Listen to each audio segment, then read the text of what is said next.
Chers téléspectateurs de la Radio Television Voice of the Cross, bonsoir. Le plaisir est le nôtre de vous savoir connectés nombreux sur la chaîne de la Bible. En titre de l'actualité cette semaine, Koumé quartier général, le lancement effectif des travaux de recherche au laboratoire ZTF par une équipe de 4 chercheurs sous la supervision du professeur Dieudonné Ndiamène. Toujours au quartier général, agapé spécial de l'équipe de construction le mardi 21 janvier dernier pour célébrer la main de l'Éternel qui a permis le développement infrastructurel du quartier général. Et enfin, la croisade de prière déterminante de 120 jours accompagnée du jeûne partiel de 100 jours se poursuit au quartier général depuis le jeudi 2 janvier 2020. C'était donc pour le titre, chers téléspectateurs. La suite dans un instant.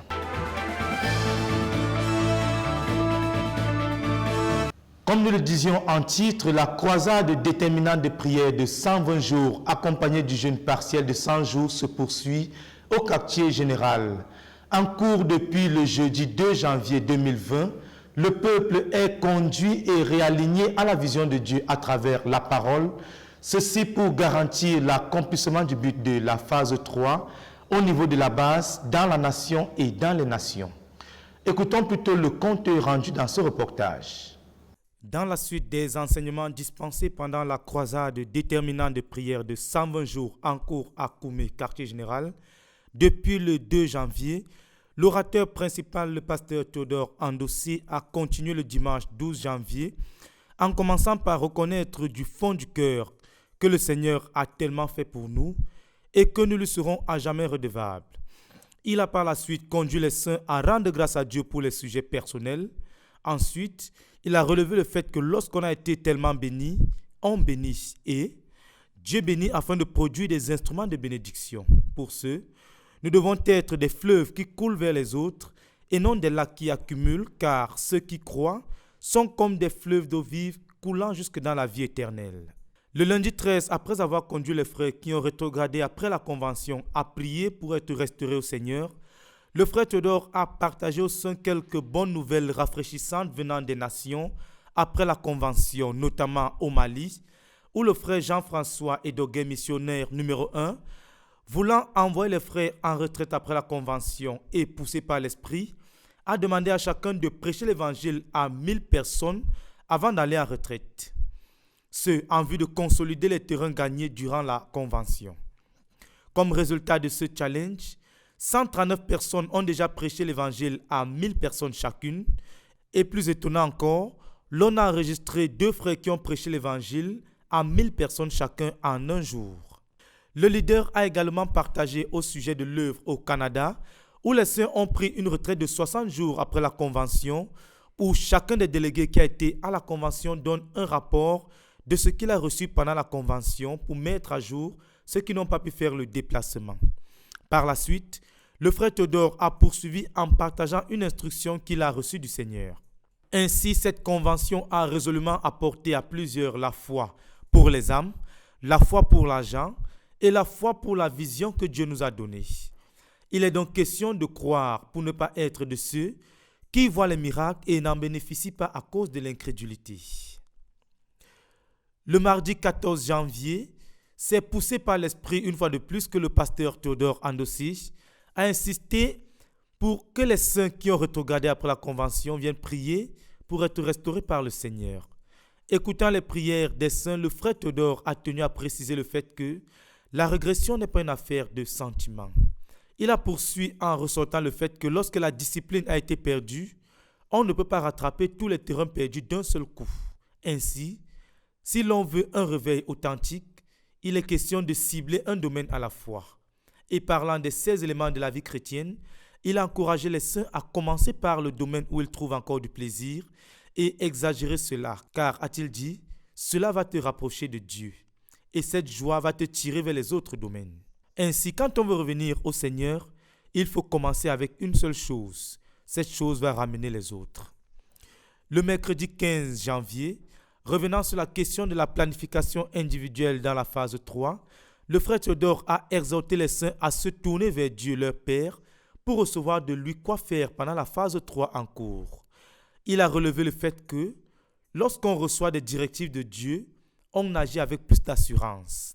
Ainsi, après avoir partagé son expérience personnelle, il a invité quelques saints volontaires à venir partager les directives qu'ils ont reçues du Seigneur pour la phase 3. Par la suite, il a tenu à préciser la raison pour laquelle il a exhorté les saints à demander au Seigneur en expliquant le fait que un pas d'obéissance peut porter 1000 fois en avant sur toute planification quelconque. Ainsi, l'ambition ne peut pas nous porter aussi loin que l'obéissance le fera. Le jeudi 16 janvier, le leader marquant un temps d'arrêt dans la présentation au sein du besoin de planifier d'abord au niveau individuel, a tenu à reconnaître que nous avons peut-être mal commencé en débutant par les aspects extérieurs au lieu des transactions intérieures. Pour ce, il a invité ceux qui ont personnellement rencontré Dieu pendant la convention à venir partager cela, soulignant la vérité selon laquelle être disciple de Jésus est un alignement intérieur, une transformation intérieure et non une bataille avec les 27 éléments du message de Berthoud. Il a par la suite poursuivi en posant des questions fondamentales. Le vendredi 17 janvier, après une instruction donnée à l'équipe de conquête de l'église du quartier général, le frère Théodore a invité les saints qui ont reçu quelque chose de personnel pendant la convention à venir remercier Dieu. Par la suite, après avoir exprimé sa gratitude à Dieu qui nous a tellement soutenus pendant la convention, il a invité les saints à imiter les frères de Londres qui ont organisé une croisade de 40 jours, priant chaque jour pour le salut des non-croyants. Lui-même saisi par le fardeau de répandre l'évangile, dit « Il nous faut envahir les réseaux sociaux avec l'évangile ». Lors de l'opération Tempête du désert, les Américains bombardaient 11 000 missiles par heure avant que les Marines viennent ratisser le terrain. Ainsi, les traités sont comme nos bombes et les missionnaires sont comme nos Marines, a déclaré le frère Théodore, leader mondial de l'œuvre, en invitant l'équipe du département Internet et audiovisuel à se mettre à pied d'œuvre pour rapidement mener à l'existence cette tempête de traités sous toutes ses formes, à savoir la forme audio, sous forme de bandes dessinées, de documentaires audio et bien d'autres, très bientôt partout dans le monde. Le samedi 18 janvier, revenant sur le partage du pasteur Alphonse Tawet, sur le fait de préparer le chemin du Seigneur dans les cœurs à travers la repentance, le frère Théodore, endossé sous un ton ferme, est allé plus en profondeur sur la question par des illustrations simples, révélant son fardeau de voir les saints devenir un peuple pour qui la repentance devienne une chose normale, un chemin de retour pour l'intimité avec Dieu. De Koumé pour la RTVC, Dan Josué Molo Labekoum. Toujours dans le cadre de la croisade de prière de 120 jours avec la section de prière pour l'impact conduite par le pasteur Alphonse Tawet de l'église du quartier général qui transporte le peuple dans une révision approfondie du message dispensé lors de la convention à travers un décryptage des Écritures dans des études bibliques interactives. Le reportage de Jacques Gauthier. La 12e croisade déterminante de prière et de jeûne est en cours au quartier général. C'est un moment de révision des enseignements dispensés par le pasteur Théodore Endossé à l'occasion de la 3e convention mondiale de la CMCI. Selon le programme, la période de 22h à minuit est conduite par le pasteur Alphonse Tawet et consacrée à la prière pour l'impact de la convention. Après les actions de grâce pour le message d'ouverture qui a été une véritable démonstration de la science infinie de Dieu et l'autorité des Écritures sur les systèmes de valeurs politiques, religieuses et philosophiques, le pasteur Alphonse Tawet a poursuivi son intervention en conduisant les saints dans les travaux dirigés sur le cours magistral dispensé pendant cet événement. Concernant le fait d'être disciple du Seigneur Jésus-Christ, le pasteur du QG a relevé que tout commence par le fait de croire à la personne de Jésus. Et pour ce fait, il faut une rencontre à salut avec le Seigneur Jésus, la foi qui produit la vie éternelle et une connaissance révélée de Jésus. Pour développer l'aspect de la rencontre avec Jésus, le pasteur de l'église du quartier général a conduit les croisés dans une étude biblique interactive sur certaines pistes qui mènent à Jésus le Christ, pistes par lesquelles Dieu attire les gens à Christ. Ceci inclut les éléments naturels, les rêves, les signes et les prodiges, les Saint-Esprit, pour ne citer que celles-là. Ensuite, parlant de la foi qui produit la vie, il a souligné le fait qu'après avoir été attiré sur une piste et qui a conduit à une rencontre avec Jésus, Il faut la foi en Jésus qui sauve, foi qui produit la vie éternelle. À partir du ministère de Jean-Baptiste dans Luc chapitre 3, versets 5 à 6, il a ressorti que la foi qui produit la vie éternelle provient de la vraie repentance. Cette vraie repentance suit 4 dynamiques, à savoir combler toute vallée, ce qui implique l'anéantissement de toute justification de soi et d'apitoiement sur soi, le fait de cesser d'être une victime en portant la responsabilité de chaque acte dans sa vie afin d'ouvrir le chemin du cœur au Seigneur. Toute montagne et toute colline doivent aussi être aplanies à travers la prédication de la loi de Dieu pour détruire tout orgueil et les identités particulières. On devra également redresser les chemins tortueux et aplanir les chemins raboteux à travers une repentance pratique et qui inclut un changement de pensée, un engagement de la volonté à travers des reformations et des restitutions à faire. Le chapitre sur la connaissance révélée du Seigneur Jésus-Christ a commencé et se poursuit. Ces travaux de recherche sont en train de ramener le cours au niveau du commun du peuple, au QG, et plusieurs vies sont en train d'être modélées. Document pour la RTVC, Jacques Kouetchi. Troisième convention mondiale de la communauté missionnaire chrétienne internationale, l'impact n'est plus à démontrer. Du quotidien national Cameroun Tribune au quotidien Libération en France, Dieu porte son œuvre dans les hauteurs au-delà du visible pour l'établir comme la lumière des nations, distillant la connaissance de Dieu. Le reportage de Yacine Bekolo. Jeudi 16 janvier 2020, Cameroun Tribune a publié un article relatif à la dernière convention mondiale de la CMCI, tenue à Koumé du 8 au 22 décembre 2019. L'article a été écrit par Louis Kounou et a paru 20 jours après la convention. L'impact de la convention n'est plus à démontrer, non seulement dans la vie des délégués, mais aussi sur le territoire camerounais, au point où Cameroun Tribune a publié cet article. Il est vrai que la restitution n'est pas fidèle à 100%, mais la dite journaliste a redonné un compte rendu de la convention, la concertation missionnaire, et elle a développé quelques conditions d'être disciple. Dieu nous a exaltés dans la nation et il nous a promus. Que pouvons-nous dire d'autre? Louez l'Éternel car il est bon, car sa miséricorde durera toujours. Toujours dans la même lancée, la FESIDEF a été à la une des journaux à l'est de la France. Le 16 septembre 2019 dernier, la FESIDEF était à l'honneur à la une des journaux à grande audience dans l'est de la France. Ici dans le journal Libération du dimanche en première page et dans l'Est éclair en couverture et en première page avant les nouvelles du monde.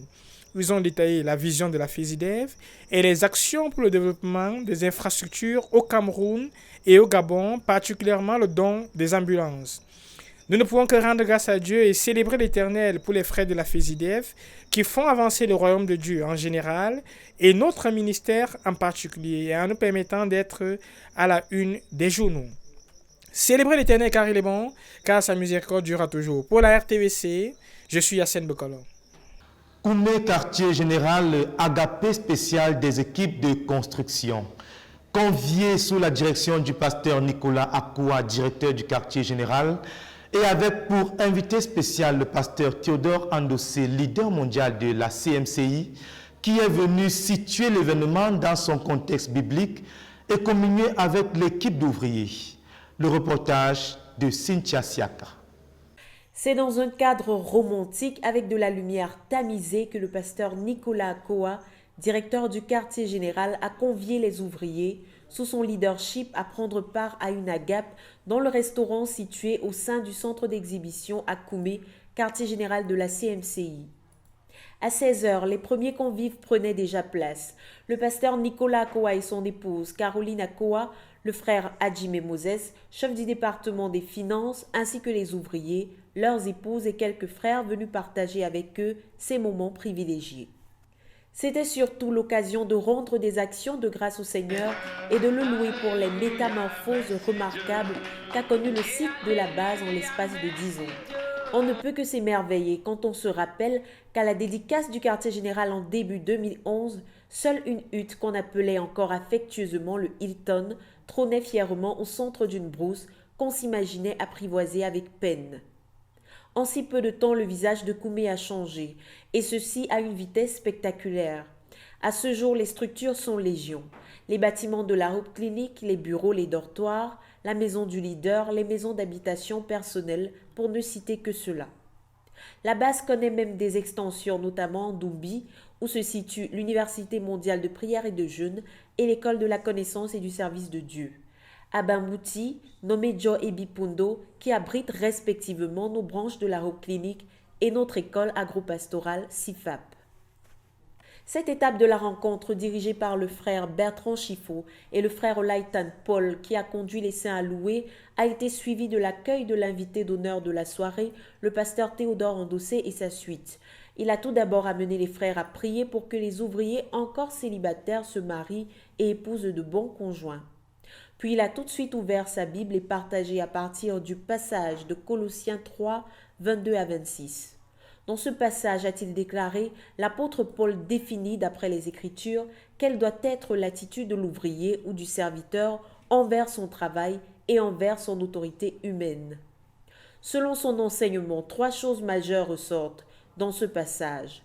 Premièrement, il exhorte les ouvriers à ne pas s'adonner à un service des yeux, c'est-à-dire travailler sous pression uniquement quand l'autorité regarde ou gronde, puis se relâcher ou ne rien faire quand ce dernier n'est pas là. Deuxièmement, il affirme que quel que soit le travail que l'on fait, soit qu'on construise, qu'on cuisine, qu'on prie ou qu'on prêche, ce qui définit la spiritualité de notre travail, c'est le Seigneur Christ que l'on sert et non la nature du dit travail. Troisièmement, il insiste sur le fait que le salaire qu'on perçoit pour notre service, ce n'est ni la location, ni le profit que l'on obtient de manière frauduleuse, mais le salaire est donné par Dieu qui récompensera ou punira lui-même celui qui fait bien ou celui qui fait mal. Et ceci vaut aussi bien pour celui qui travaille pour le ministère que celui qui travaille pour le gouvernement ou encore ailleurs. Enfin, le leader a déclaré qu'il voudrait que tous sachent que quel que soit notre poste, la personne que nous servons, c'est Christ le Seigneur. Alors que les saints répondent par la prière à ce message poignant, ils quittent les lieux et la soirée s'achève par un repas copieux. De généreuses portions de poulet, du riz, du dollet, des haricots, des plantains, le tout arrosé de boissons sucrées. Somme toute, une rencontre qu'on souhaiterait revivre d'aussitôt. De Koumé pour la RTVC, je suis Cynthia Siaka. Toujours à Koumé, quartier général de la CMCI, la cérémonie de lancement effectif des travaux au laboratoire de recherche Zacharias Tanefomom du 17 au 20 janvier dernier par une équipe de 4 chercheurs sous la supervision du professeur Dieudonné Ndiamène, par ailleurs chef de département de la conquête du monde par la science de la CMCI. Jacques Cotier a suivi de près l'événement. Le reportage. Les travaux scientifiques du docteur Zacharias Tanefomom, professeur hors échelle des universités, étaient axés d'une part sur la synthèse des hétérocycles et d'autre part sur l'isolement, la détermination des structures et la caractérisation chimique et pharmacologique des hétérocycles naturels, produits des voies de biosynthèse dans les plantes médicinales. Le professeur Fomom s'était fixé pour objectif principal, en plus de contribuer à l'accroissement des connaissances académiques sur les nouvelles voies de synthèse organique et de la chimie extractive, d'apporter par les résultats de ses travaux scientifiques des solutions aux souffrances humaines et assurer le bien-être de l'homme pendant son pèlerinage sur la terre. Ainsi, à partir des travaux du professeur Zacharias Tanefomom, on peut développer les médicaments pour traiter des maladies telles que le cancer, la fièvre typhoïde, les hépatites virales et d'autres maladies infectieuses, les malaises de la ménopause, l'impuissance sexuelle chez l'homme et l'infertilité tant chez l'homme que chez la femme. Le professeur Fomom, en tant que ministre sanctifié et consacré de la Nouvelle Alliance, s'est servi de ses travaux scientifiques et de son grade académique pour glorifier le nom du Seigneur Jésus-Christ et avancer le royaume de Dieu, ouvrir les portes à l'Évangile. Le département de la World Conquest Science est donc le débordement de la vie et du ministère du professeur Zacharias Tanefomom. Le docteur Ndiamène Dieudonné, professeur de classe exceptionnel des universités, est chargé d'animer ce département dont la vision est de faire la recherche scientifique de haut niveau et produire des résultats exceptionnels en vue de glorifier le nom du Seigneur Jésus-Christ le Seigneur de la science, par qui et pour qui toutes choses ont été créées, avancer le royaume de Dieu et l'entreprise de l'Évangile, enfin manifester la bonté et la miséricorde de Dieu à sa créature qui est l'homme, en lui apportant des solutions scientifiques pour réduire ses souffrances et promouvoir son bien-être pendant son pèlerinage sur la terre. Le centre de recherche ZTF, qui est l'un des projets du département de la World Caucasian Science, est entré dans ses locaux provisoires situés dans l'enceinte du tout premier bâtiment de Hope Clinic à Koumé, ce 30 novembre 2019. Depuis lors, la toute petite équipe de ce centre de recherche travaille sans relâche pour installer les quelques équipements de recherche déjà acquis. Elle a lancé donc la recherche effective et a reçu une équipe de 4 chercheurs du 17 au 20 janvier 2020. Le micro est étendu au responsable de ce centre et il a répondu, je cite, « Il est mieux de ne pas parler maintenant, mais de laisser les résultats parler. » Après avoir donné les instructions aux chercheurs, il est retourné au bureau travailler sur le but du centre de recherche pour le compte de l'année 2020, parmi lesquels figure une trentaine de médicaments à mettre sur le marché. À la question de savoir ce qu'ils ont besoin pour accomplir leur objectif, il a évoqué le besoin criard des ressources humaines et financières. Selon les prophéties, ce centre de recherche n'est qu'un faible commencement qui doit rapidement grandir et devenir une université avec plusieurs facultés sur un campus de plusieurs hectares. Et chacun des chercheurs a bien voulu nous livrer ses impressions par rapport au travail et au centre de recherche. Ok, bonjour. Donc, moi, c'est le professeur Zing Stéphane de l'Université de Marois. Je travaille aussi en association avec le laboratoire de physiologie animale de l'Université de Yaoundé 1 sous la supervision du professeur N'Djamène Delimi. Donc, nous sommes ravis d'être accueillis ici dans le laboratoire du centre de recherche ZTF pour faire une extraction hydroéthanolique. Donc, nous sommes là depuis vendredi.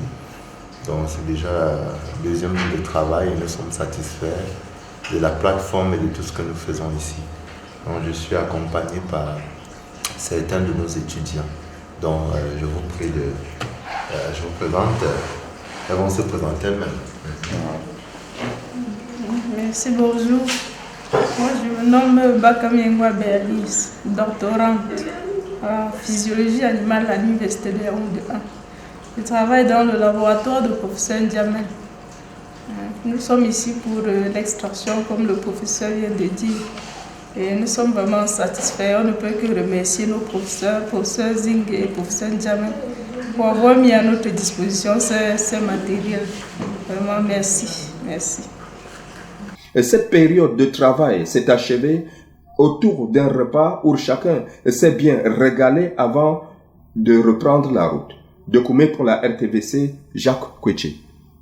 À l'international, cette fois avec la CMCI Côte d'Ivoire qui a organisé du 6 au 16 janvier dernier une retraite des missionnaires nationaux convoquée par le pasteur Boniface Meigné, missionnaire numéro 1 pour motiver ses troupes et planifier l'accomplissement de leur but pour la phase 3, savoir 2 500 000 disciples dans 50 000 églises de maison. Compte rendu de Pascal Béorich, notre reporter à Abidjan. Le pasteur Boniface Meigné, leader de la CMCI en Côte d'Ivoire, a tenu une retraite avec tous les missionnaires nationaux. Du lundi 6 au dimanche 16 janvier 2020, au siège de la CMCI Côte d'Ivoire, cette retraite a été l'occasion pour le pasteur d'encourager et motiver chaque missionnaire dans le travail à abattre pour assurer l'accomplissement du but de la 3e phase pour ce qui concerne l'œuvre en Côte d'Ivoire, à savoir 2 500 000 disciples dans 50 000 assemblées de maisons. Ce fut de riches moments de méditation portant sur les secrets pouvant favoriser le succès de chacun sur les différents champs de mission. Un temps de planification du travail à faire tout au long de l'année dans l'esprit de la 3e phase qui demande beaucoup de foi et de travail dur à chaque conquérant vu l'immensité des résultats à produire comparé au délai imparti. Dans ce sens, le pasteur Meigné a invité les missionnaires à exagérer dans tout ce qu'ils ont toujours fait jusqu'à ce jour. Conformément au message reçu par l'Église au cours de la Convention mondiale, le pasteur a aussi exhorté les missionnaires à revenir à certains éléments fondamentaux de la formation des disciples. Être disciple n'est pas porter le sac de quelqu'un. C'est être comme cette personne-là, en esprit et en vérité. C'est s'identifier à la personne, à son appel. C'est décider que tu peux perdre ton foyer, ta vie, parce que tu ne suis pas Jésus, hein, la personne qui est devant toi. Quand quelqu'un n'a pas de disciples, ça veut dire que son moi est sur le trône. La personne est comme les épines. Sa vie chasse les gens. Quelqu'un qui n'est pas suivi n'est pas normal, que personne ne nous trompe. Il est dit que ceux qui ne portent pas de fruits ne demeurent pas en Jésus. Ceux qui demeurent en lui portent des fruits. Et tes disciples doivent devenir aussi des faiseurs de disciples. Il a dans ce sens mis l'accent sur la nécessité de bâtir des disciples par l'impartition découlant du modèle de vie de chaque missionnaire. À ce niveau, les missionnaires ont été invités à vivre la vie de Jésus de manière pratique, permettant ainsi à leurs disciples de voir à travers leur vie ce qu'ils devraient être et ce qu'ils devraient faire. L'un des points marquants de la retraite a été le compte-rendu de chaque missionnaire présenté à l'Assemblée. Chacun d'eux a eu l'opportunité de donner les nouvelles de son champ de mission, présentant le bilan des années écoulées, tout en annonçant la planification pour cette année 2020. Cette retraite, qui a été un grand moment de communion fraternelle et de renforcement des liens de famille, s'est conclue le dimanche 12 janvier par une réception festive et restauratrice donnée par le couple Meignet à tous les missionnaires. Ça a été vraiment un moment de communion fraternelle, de retrouvailles. C'était vraiment merveilleux. La preuve, nous nous retrouvons ici chez le leader pour un dîner. Nous sommes vraiment dans la phase 3. Ça veut dire que la phase 3, c'est la phase des choses exceptionnelles. Ce jour, cette réception, vraiment, c'est le couronnement de tout. C'est vraiment une grâce pour nous d'être à table avec notre dirigeant, notre père. Après tout ce temps-là, c'est vraiment un couronnement merveilleux. Pour moi, je vois cela comme un acte pour nous dire, mes enfants, je vous aime, je suis avec vous, je vous soutiens, je vous encourage à aller gagner les âmes. Et ça nous encourage, ça nous galvanise. Et quand nous allons partir, nous promettons à toute la nation que nous allons poser des actes qui vont glorifier toute la communauté. Unis autour d'un repas, les missionnaires se sont réjouis avec leurs dirigeants. Un moment qui fut une obéissance au message donné par le leader Théodore Ondossé au cours de la concertation des dirigeants. À Koumé, dans la communication de la vision, le leader mondial a tracé des sillons. Il a donné les caractéristiques d'une œuvre qui peut prospérer dans la troisième phase. Et parmi ces caractéristiques, il y a la communion fraternelle autour d'un repas. Pas dans un cadre de causerie, mais communion fraternelle autour d'un repas comme tout à l'heure là. Bonne heureuse année 2020 et bon appétit. Vu la grande responsabilité des missionnaires dans l'accomplissement des grands défis rattachés à la phase 3 de l'œuvre, cette retraite a été l'occasion pour le pasteur Meignet de témoigner la valeur et l'intérêt qu'il accorde à leur investissement sur les champs de mission. C'est avec beaucoup de joie et de satisfaction que les missionnaires ont accueilli cette première retraite avec le pasteur Meignet. Le Père est venu tout à l'heure dans sa prise de parole. Il disait que c'est ce que le frère Théodore avait dit pour que la phase 3 plus est atteinte. Un des éléments qui va faire booster la phase 3, c'était la communion fraternelle. Et qu'il fallait amener à l'existence cette vision, la matérialiser, la vivre. Et donc pour lui, le frère Meignet, c'est une manifestation réelle. Il touche du doigt cela. Et pour lui et pour moi, quand je regardais mes impressions, il est en train de s'aimer un modèle que les missionnaires, les anciens doivent aller répéter pour que la vie soit dans tout le corps de la CMCI pour atteindre l'objectif de la phase 3.